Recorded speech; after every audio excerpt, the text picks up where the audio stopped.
Hello students, I hope आपने मेरा last video देख करके इलेक्ट्रोमैग्नेटिक इंडक्शन के टॉपिक में से सेल्फ इंडक्टेंस तक पूरा कंप्लीट कर लिया होगा।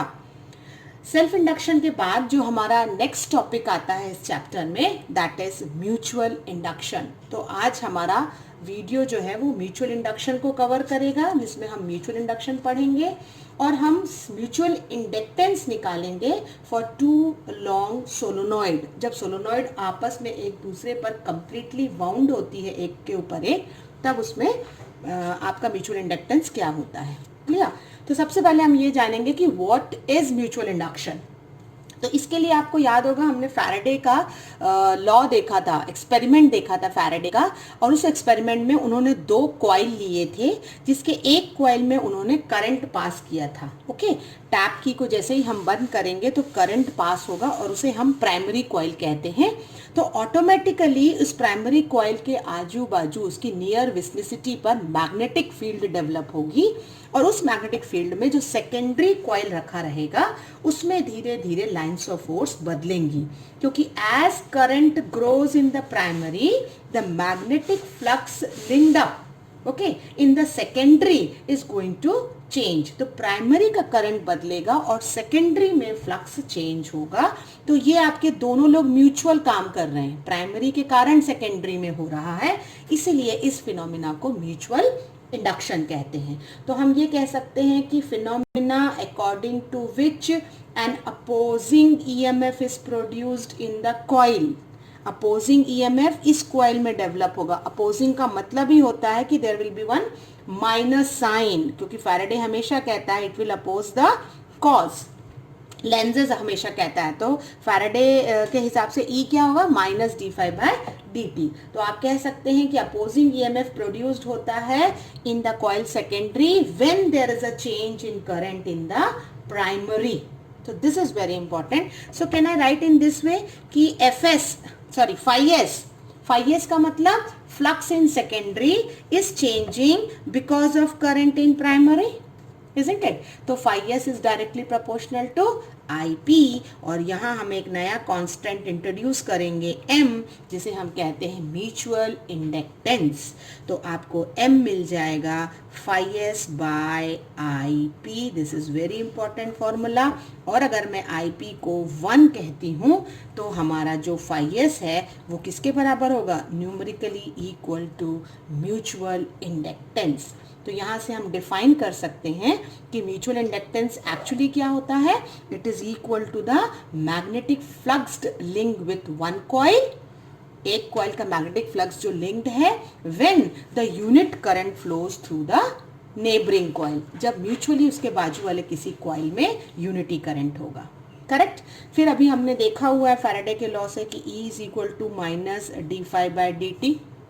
ओके, तो फाई की जगह हम पुटअप कर सकते हैं क्या, हम फाई की जगह पुटअप कर सकते हैं MIP, M को हम बाहर ले सकते हैं और dIP/dt हो जाएगा। ये आया आपका इंड्यूस्ड EMF E का फॉर्मूला।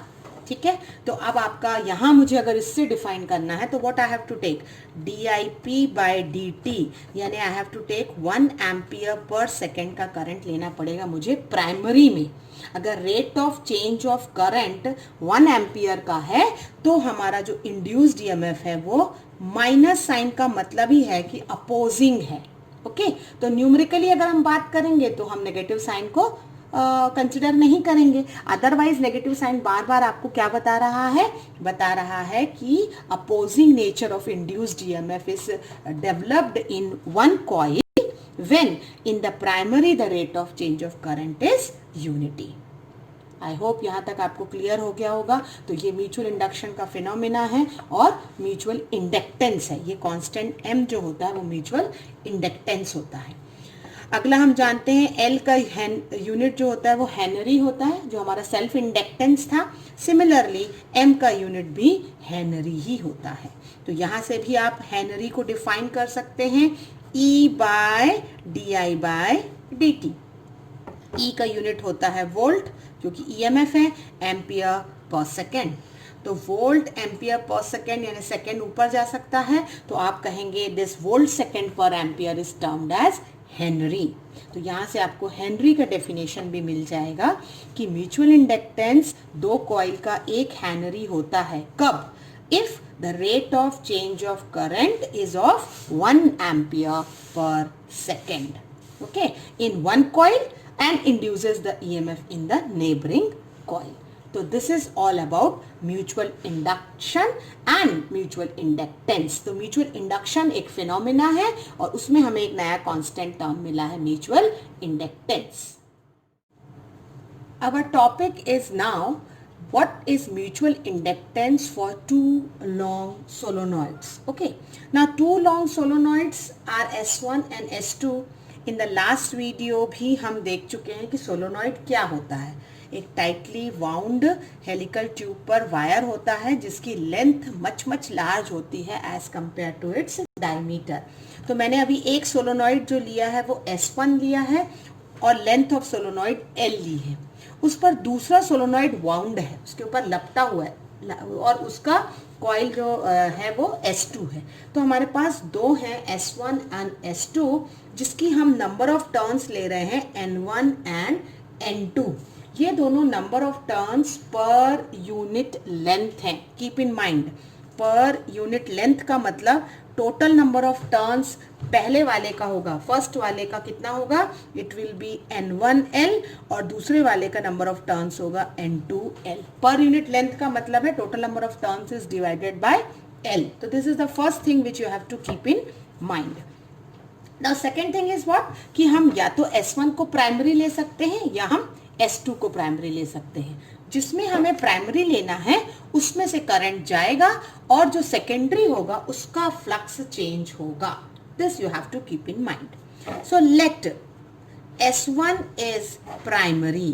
तो इस बात का ध्यान रखिए कि अब आपका S1 प्राइमरी है एंड S2 जो है वो सेकेंडरी है। तो अभी मैंने आपको लॉ बताया है कि जिसका करंट होता है वो प्राइमरी है, तो इसका मतलब मैं I1 लूंगी और I1 करंट के कारण जो फ्लक्स चेंज होगा वो किसका होगा, सेकेंडरी उसके नेबरिंग का, तो वो phi2 लूंगी और phi2 is equal to Mi1 होगी। ये मेरी पहली equation where M is the mutual inductance. I hope ये बात क्लियर हुई होगी। ये वही की है मैंने, phi s proportional to IP यानी प्राइमरी का करंट एंड सेकेंडरी का फ्लक्स। अब आपको जो दूसरी चीज याद रखनी है वो कि जिसका करंट होता है उसके चारों ओर मैग्नेटिक लाइंस ऑफ फोर्स होती हैं। Magnetic lines of force current carrying conductor की होंगी। जिसके पास करंट I1 है तो उसके पास मैग्नेटिक फील्ड कितनी होगी, B1 होगी। ठीक है, तो मैग्नेटिक फील्ड हम सोलोनॉइड का कौन सा फॉर्मूला जानते हैं, B equal to mu naught NI। ये हमने लास्ट वीडियो में देख रखा है। तो ये सोलोनॉइड की मैग्नेटिक फील्ड का फॉर्मूला है। तो अगर I1 करंट है तो म्यू नॉट होगा और N1 होगा और साथ में क्या होगा, तो यहाँ हमें B1 का फॉर्मूला मिला है mu naught N1 I1 where N1 is the number of turns for the coil and I1 is current flowing in the primary। अब जो हमारी लाइन्स ऑफ फोर्स है वो किसकी चेंज होगी, सेकेंडरी की होगी। तो हमें फ्लक्स का फॉर्मूला याद है कि what is flux is equal to, flux is equal to magnetic field into area. ये बात हम पहले भी पढ़ चुके हैं, तो दिस वी नो दैट। तो हमारा एरिया तो हमने A ले रखा है सोलोनॉइड का। सोलोनॉइड का एरिया कितना है, A है, लेंथ कितनी है, L है, ये फिक्स्ड है हमारे पास। तो फाई हमारा जो है वो कितना है, BA है, तो ये हो जाएगा B1A। अब हम वैल्यू पुटअप करें अगर, तो B1 की जगह हम क्या लिख सकते हैं, mu naught N1 I1 into A। So this is my second equation. मुझे फ्लक्स मिल गया और मुझे साथ में phi2 फ्लक्स मिल गया है और phi2 equal to Mi1 equation 1 से मिला है। बट ये फ्लक्स जो होता है वो एक सिंगल टर्न के लिए होता है। बट हमारे पास जो सोलोनॉइड है it is having n number of turns. तो हमें जिसमें फ्लक्स इंड्यूस हो रहा है उसका नंबर ऑफ टर्न्स देखना पड़ेगा, क्योंकि फ्लक्स सेकेंडरी में है। तो हम इसी phi2 को अब क्या करने वाले हैं, N2L। ये जो हमारा नंबर ऑफ टर्न्स है, जो हमने शुरू में भी बताया था कि capital N is a number of turns for the solenoid and small n2 is number of turns per unit length. This will be multiplied with my mu naught n1 I1a. ये फ्लक्स से multiply हो जाएगा. अब थोड़ा सा मैं term को rearrange कर लेती हूँ तो ये हो जाएगा mu naught n1 n2 L A I. कुछ इस तरीके से हम इसको अरेंज करके लिख सकते हैं. सॉरी I1 है ना. और ये हो गई हमारी इक्वेशन नंबर 3. अब देखिए जो ये इक्वेशन नंबर 3 है और जो हमारी इक्वेशन नंबर 1 थी mi1 और यहाँ आ रहा है हमारे पास mu naught n1 n2 LA और दोनों ही फ्लक्स है सेकेंडरी का. LHS सेम है. इसका मतलब ये जो टर्म है ये हमारा पूरा कांस्टेंट टर्म है जिसे हम म्यूचुअल इंडक्टेंस कहते हैं. देखिए n1 n2 number of turns हैं, will never change. L is the length, will not change. A is the area.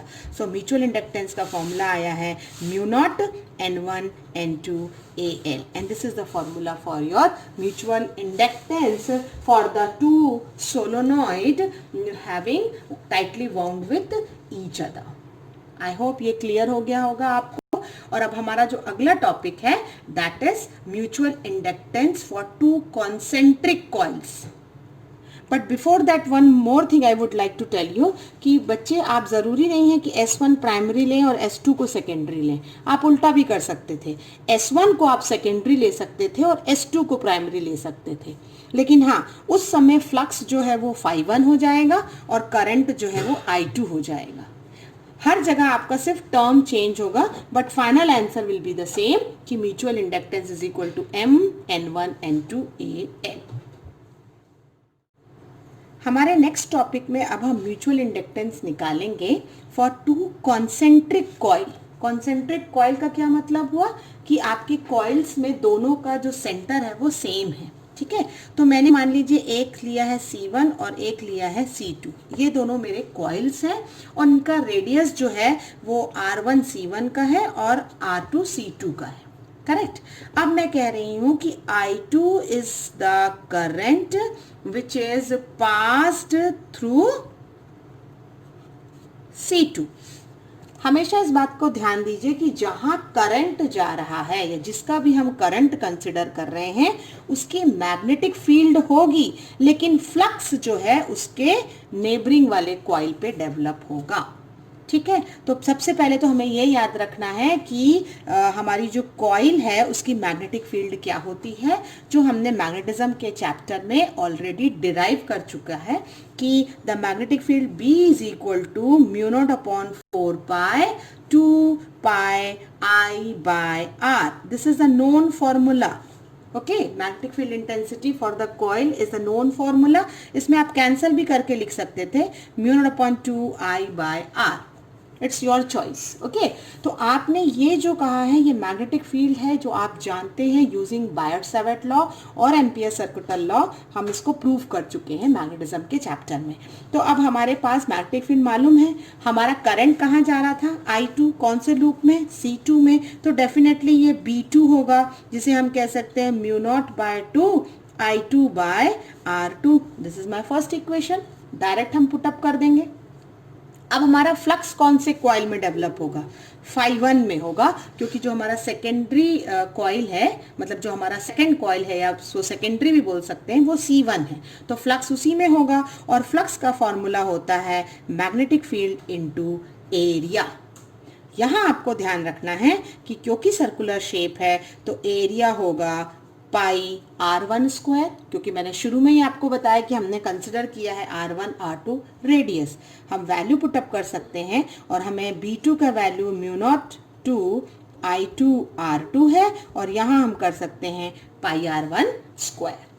ये आपको फ्लक्स मिल गया है कि आप अगर कॉइल लेते हैं तो प्राइमरी अगर हमारा C2 है जिसमें हमारा करंट पास हो रहा है तो C1 कॉइल में फ्लक्स इंड्यूस इतना होगा.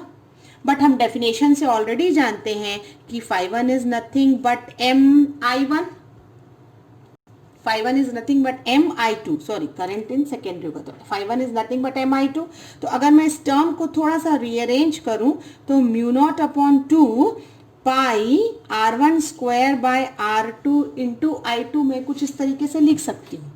isn't it? तो ये हमारी इक्वेशन अगर 3 होती है, हम इसको सिर्फ रीअरेंज करें हैं, वो भी इसलिए क्योंकि यहाँ I2 है, यहाँ I2 है, ये phi 1 है, ये phi 1 है फ्लक्स, यानी m हमारा कांस्टेंट टर्म होगा। और वो टर्म क्या है हमारा? That is nothing but mu naught upon 2 pi R2 square by R1 square by R2। This is the mutual inductance for the concentric coils. Thank you, student.